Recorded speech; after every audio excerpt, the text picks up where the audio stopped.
Welcome to the CLS Market Review for the month of December 2013. I'm Matt Harwell. As we begin the new year, one cannot help but be impressed by the market gains in 2013. December was another strong month for the financial markets. The S&P 500, a benchmark of larger companies based here in the U.S., gained over 2% and finished with its best calendar year gain since 1997, with a return of over 32%. International stocks, meanwhile, trailed in both time periods, up less than 1% in December and up 15% for the year. Emerging market equities did worse than developed international markets. Bond prices also moved lower last month as the overall bond market lost 1%. The 10-year Treasury yield finished the month just over 3%. How does this impact CLS's outlook and portfolio positioning? For some answers, let's go to CLS's Chief Investment Officer, Rusty Vanneman. Rusty. Thanks, Matt. Happy New Year. 2013 was a fantastic year for the U.S. stock market. And for balanced, diversified portfolios, it was also a great year, as balanced portfolios helped investors get closer to their financial objectives. So, how did we do last year?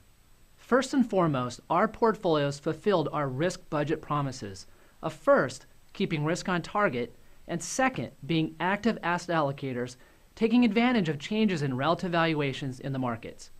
Bottom line, the portfolios fundamentally behaved as they should have. In terms of raw performance, however, we're never satisfied. In hindsight, there are always decisions we could have made or not have made. In the end, we had our share of winners and losers. The biggest pluses for performance include our fixed income positioning, where we reduced interest rate sensitivity of our portfolios early last year before interest rates spiked. Also helping performance was our fairly large reduction in emerging market equities from prior year levels.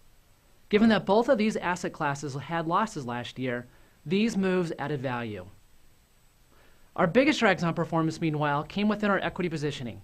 For instance, we remained overweight in international equities, even though we did favor developed markets such as Europe. For more detail on what went right and what could have gone better, please refer to our monthly commentary on clsinvest.com.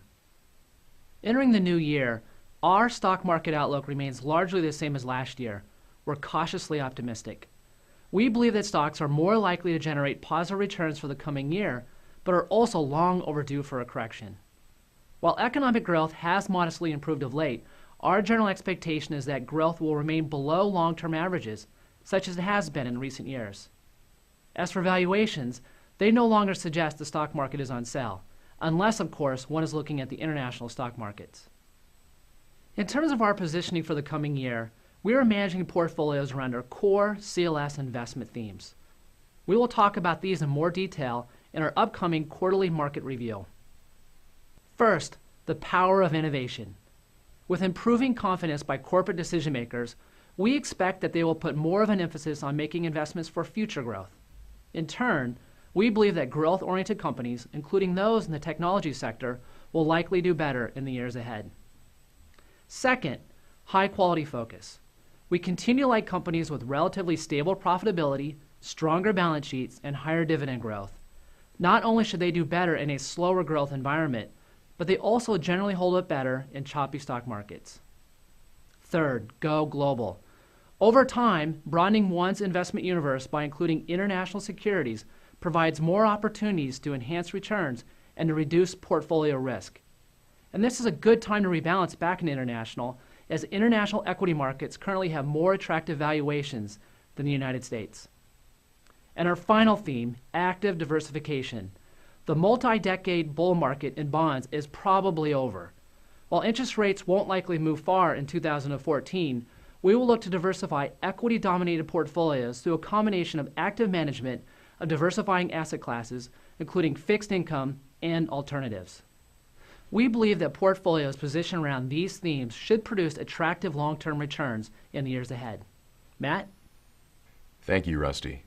For more on these themes, please look for our upcoming quarterly market review, which will debut on clsinvest.com Thursday, January 16th. That concludes our final update for 2013, and we hope to see you back each week in the new year. Thank you very much for your time and trust in CLS Investments.